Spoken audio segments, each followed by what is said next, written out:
Halo,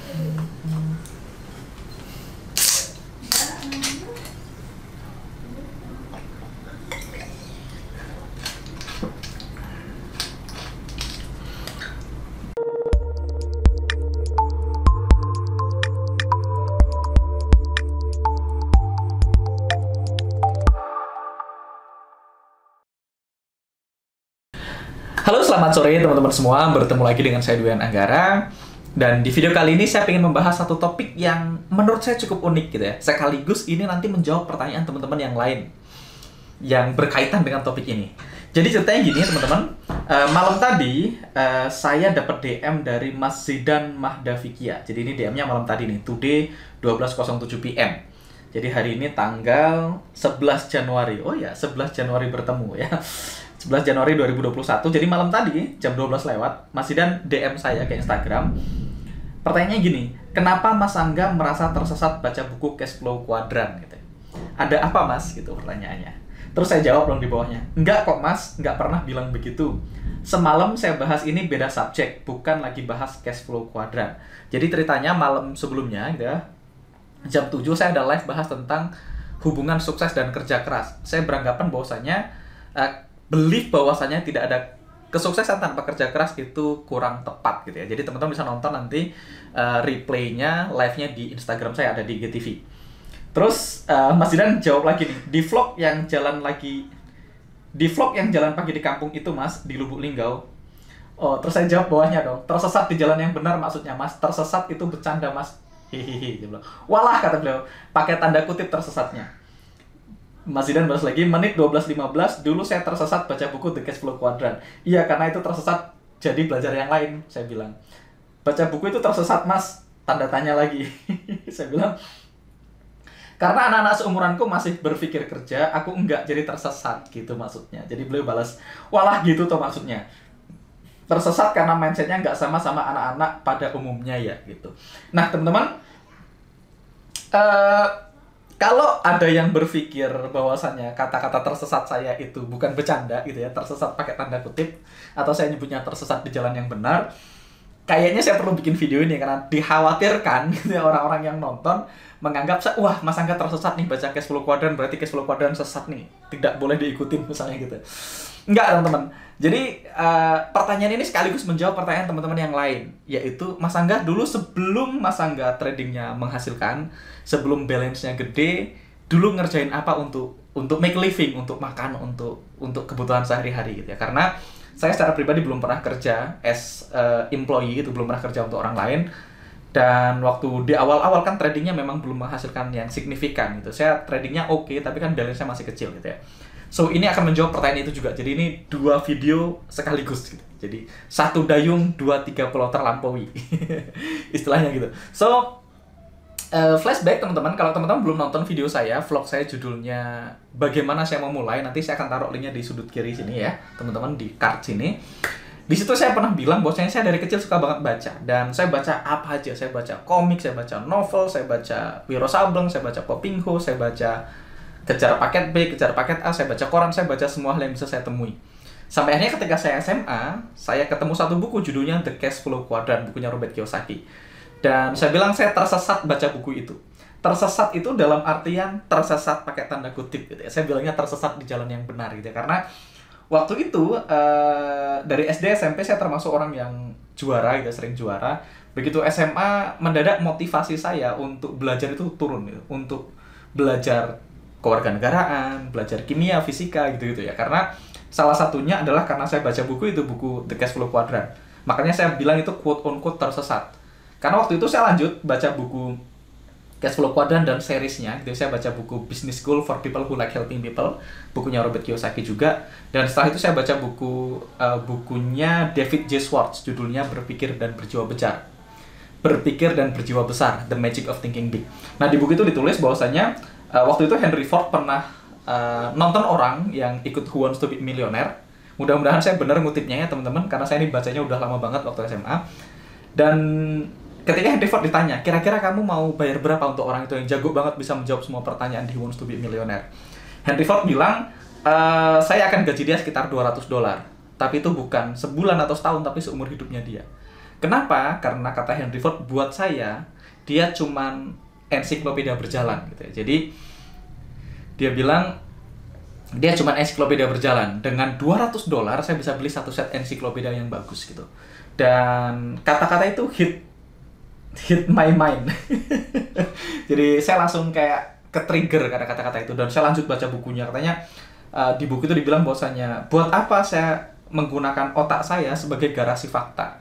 Buat apa saya menuhin otak saya untuk sesuatu yang saya bisa dapatkan dalam waktu 5 menit di buku acuan yang standar gitu. Jadi kita dikasih otak yang sama gitu ya.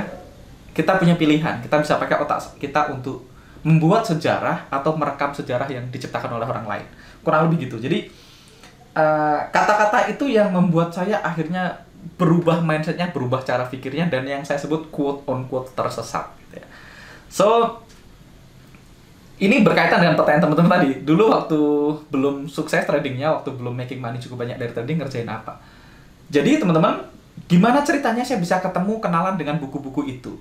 Jadi ini semua terjadi teman-teman karena waktu itu saya join bisnis network marketing atau bisnis MLM, multi level marketing. Jadi ceritanya ibu saya itu join sebuah MLM karena disponsorin oleh kakak perempuan saya. Nah, kakak perempuan saya itu disponsori oleh om saya disponsorin oleh kakek saya. So, kami ini sekeluarga MLM semua. Waktu itu tahun 2007 2008 itu waktu saya SMA kelas 3 tahun 2008 itu saya dijoinkan sebuah MLM namanya Tians Indonesia, atau mungkin teman-teman sering menyebutnya Tiansi. Secara finansial, teman-teman, saya making money di Tiansi, tapi nggak yang gimana-gimana banget ya. Saya makingnya beberapa juta gitu ya. Tapi satu hal yang bikin saya bertumbuh sampai ke hari ini, salah satunya ya Tiansi menyumbang banyak ke pertumbuhan saya. Karena Tiansi mengenalkan saya ke buku-buku bagus. Jadi buku The Cash Flow Quadrant itu saya pernah lihat di perpustakaan sekolah dan saya baca sekilas. Tapi begitu ketemu dengan kakek saya, diceritain bahwasanya buku ini bagus dan dibaca. Saya mendalamin buku itu. Dan ketika tamat SMA, karena saya udah baca buku Cash Flow Quadrant dan saya baca buku Pink, bukunya David J. Schwartz, Berpikir dan Berjiwa Besar, The Magic of Thinking Big, saya mulai berpikir untuk tidak lanjutkan kuliah. Jadi kalau teman-teman ngikutin saya itu tamat SMA tahun 2008 dan saya baru kuliah tahun 2010. Saya 2 tahun berhenti kuliah karena waktu itu saya memutuskan untuk nggak kuliah karena saya tersesat di jalan yang benar, tersesat karena baca-baca buku-buku pengembangan diri tadi. Karena waktu itu saya join MLM gitu ya, di Tiansi dibilang suatu saat kalau kita kerja keras 1-2 tahun ke depan kita bisa punya income 20-40 juta per bulan. Dan saya mengamini itu teman-teman. Terus saya bilang ke teman-teman saya gitu ya, suatu saat saya tahun ini tamat SMA saya nggak akan kuliah dan saya akan beli mobil baru dan punya income 20 juta per bulan gitu. Terus saya bilang ke teman-teman saya, terus kata teman-teman saya, mungkin ini orang gila gitu ya. So itu definisi tersesatnya karena saya baca buku itu. Jadi dari Tiansi saya kenal banyak buku-buku pengembangan diri. Dari Tiansi dulu saya join di Lion Network International atau LNI dulu. Sekarang mungkin udah nggak ada support systemnya, jadi dulu Pak Trisulo, presiden support systemnya LNI. Dan dari situ saya kenal buku-buku pengembangan diri. Jadi saya kenal buku The Magic of Thinking Big, itu dari Tiansi. Dari LNI saya kenal buku How to Win Friends and Influence People, bukunya Dale Carnegie gitu ya. Bagaimana mencari kawan dan mempengaruhi orang lain juga dari MLM. Saya kenal bukunya Les Giblin, Skill with People, Florence Litiur, Personality Plus. Saya belajar kenal The Secret, buku The Secret, nonton film The Secret itu juga dari network marketing, dari MLM. Terus saya kenal Quantum Ikhlasnya RB Sentanu dari MLM. Dan abis itu saya mulai haus dengan pengembangan diri gitu ya, bukunya Ellen Peace gitu ya. Dan waktu itu saya sempat ikut namanya weekend seminar gitu ya di Jakarta. Waktu itu tahun 2008 saya sempat ikut weekend seminar 3 hari, itu kayak celebration award-nya perusahaan network marketing. Dan itu kayak ngena di saya. Waktu itu saya langsung, oke, berarti saya udah nggak perlu lagi nih ngapalin fakta-fakta sejarah. Ngapalin pasal-pasal. Pasal 27 ayat 1 isinya apa misalnya. Pasal 34 isinya apa. Saya kan tinggal beli buku pasal. Saya baca aja. Kalau orang nanya tinggal saya bukain. Jadi buat apa saya menuhin otak saya untuk hal-hal yang bisa saya temukan dalam 2 menit di buku acuan yang standar. So itu adalah pemikiran saya dulu teman-teman. Ini tidak necessarily benar atau salah gitu ya. Dan karena itulah saya menganggap saya tersesat baca buku itu. Saya tersesat karena ya pola pikir saya berubah total, makanya quote on quote dalam tanda kutip saya tersesat. Dan kalau mau di flashback gitu ya teman-teman, saya bersyukur hari ini saya pernah tersesat baca buku-buku itu.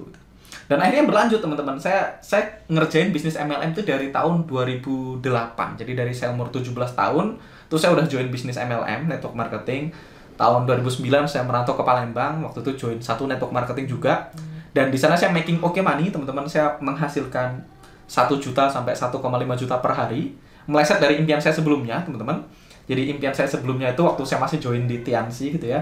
Saya pengen punya income 20 juta sampai 40 juta per bulan dan punya BMW.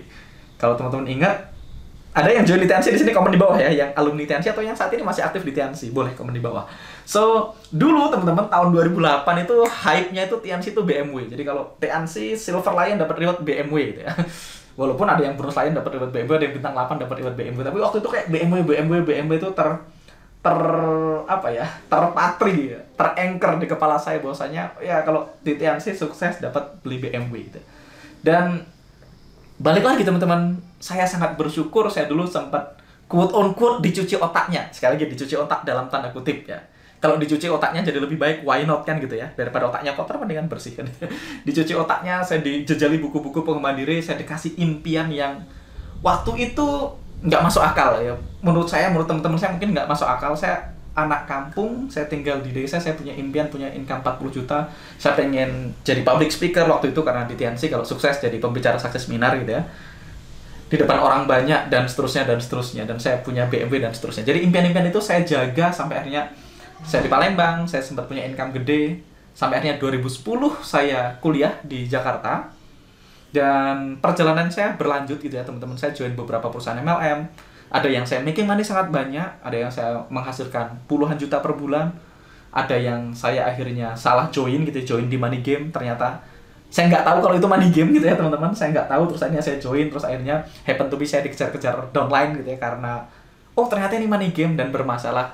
Dan itu apa ya, pengalaman tadi membentuk saya sampai hari ini. Jadi kalau teman-teman nanya, Mas Engga belajar dari mana berpikir positif? Ya dari MLM. Dulu diajarkan, yang penting sikap. Gitu. Saya nonton, dengerin kasetnya Pak Louis Tandianto, yang penting sikap. Gitu. Jadi dia bilang impian dan sikap itu menyumbang 95% kesuksesan. Dan nggak tahu kenapa waktu itu saya masih kecil, jadi saya mengamini itu. Jadi saya fokus bertumbuh, upgrade diri, belajar presentasi, belajar ngomong di depan kamera. So teman-teman, skill saya bisa ngomong depan kamera seperti hari ini. Salah satunya saya dapat dari MLM, dari network marketing. Waktu itu saya belajar sama John Kiner. Dan saya baca buku-buku positif, terus berkembang. Saya ke Jambi, ketemu teman yang jalinin MLM, dikenalkan dengan Pak Tung Desemwaringin. Waktu itu saya dapat kopian bajakan audionya Pak Tung gitu ya, yang Financial Revolution. Terus akhirnya saya beneran ikut kelasnya Pak Tung. Dan terus berkembang sampai akhirnya saya kenal marketing dari banyak pihak. Itu salah satunya sumbangsih yang cukup besar di saya adalah join di industri MLM atau di industri network marketing. So, salah satu yang bisa saya syukuri ketika saya SMA dan tersesat tadi dalam tanda kutip ya karena saya sempat join di MLM dan saya menjaga impian saya tetap menyala, tetap besar sampai hari ini. So kalau teman-teman tahu, ketika saya beli mobil menengah ke atas yang pertama saya beli ya BMW. Kenapa kok belinya BMW? Kenapa nggak Mercy? Kenapa nggak Audi? Ya karena itu masih kayak di alam bawah sadar, di pikiran bawah sadar saya masih tertanam tuh kalau beli mobil mewah pertama ya BMW itu. So ya gitu, jadi dapat reward BMW. Jadi ketika udah nggak di Tianxi, udah nggak dapat reward, saya pun tetap beli BMW karena itu kayak jadi anchor di kepala saya.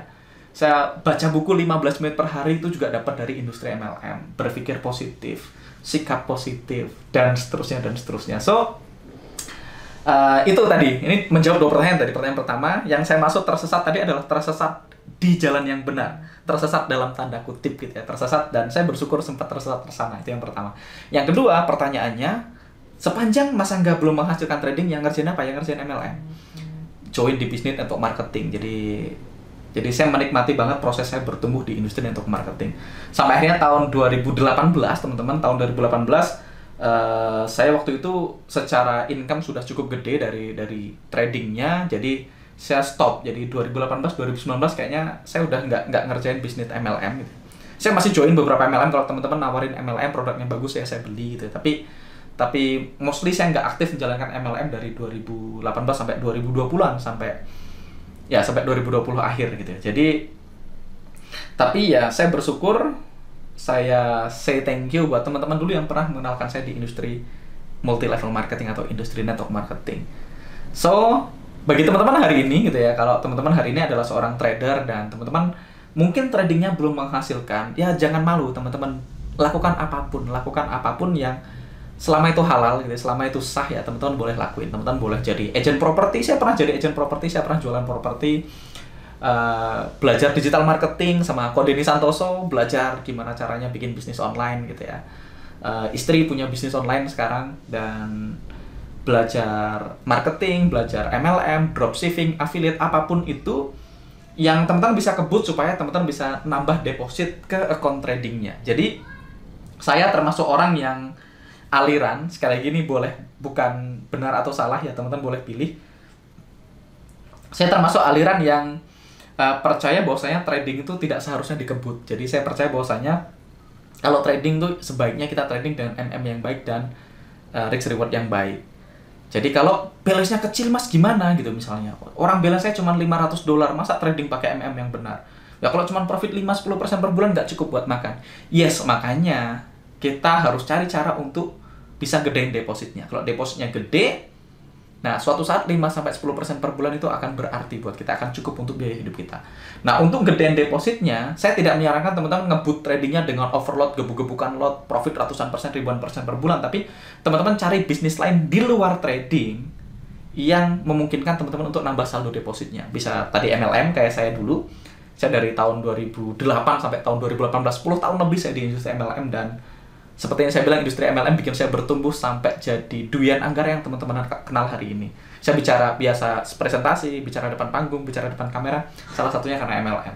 Atau mungkin teman-teman bisa ngerjain affiliate marketing, dropshipping, belajar internet marketing, digital marketing, atau jadi agent property, agent asuransi, atau apapun itu.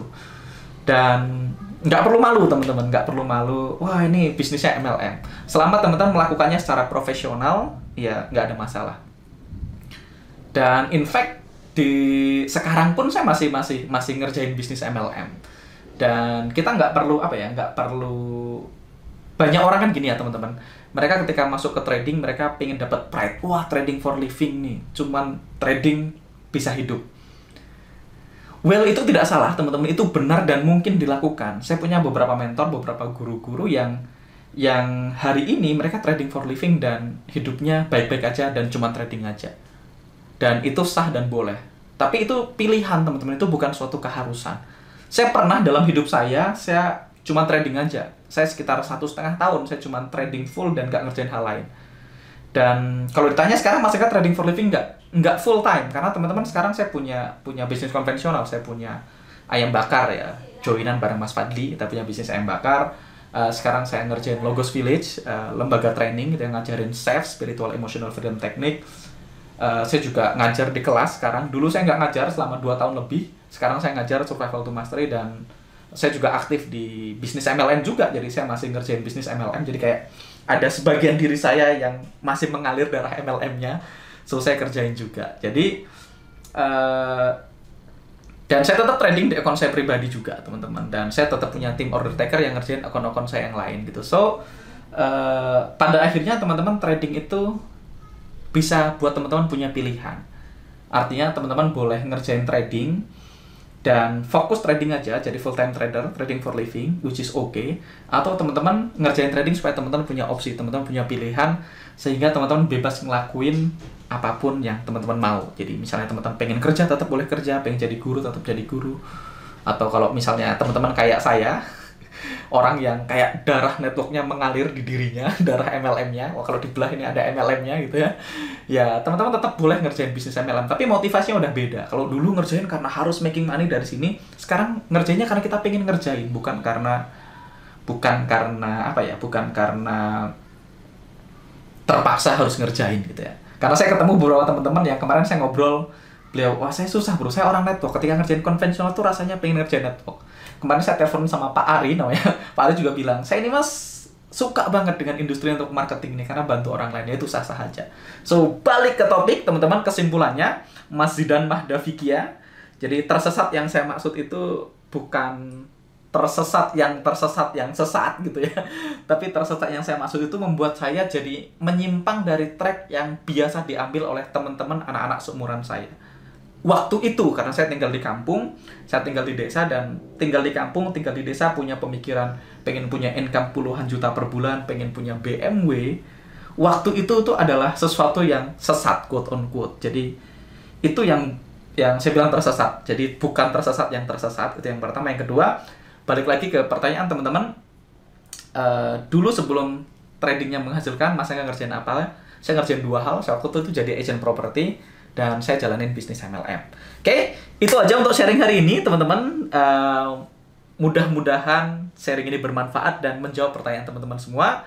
Kalau teman-teman ada pertanyaan lebih lanjut, silahkan komen di kolom komentar. Dan pastikan teman-teman subscribe channel ini, karena saya akan mulai rutin upload video lagi. Saya Dwi Ananggara pamit, dan sampai jumpa di video-video berikutnya. See you and bye-bye.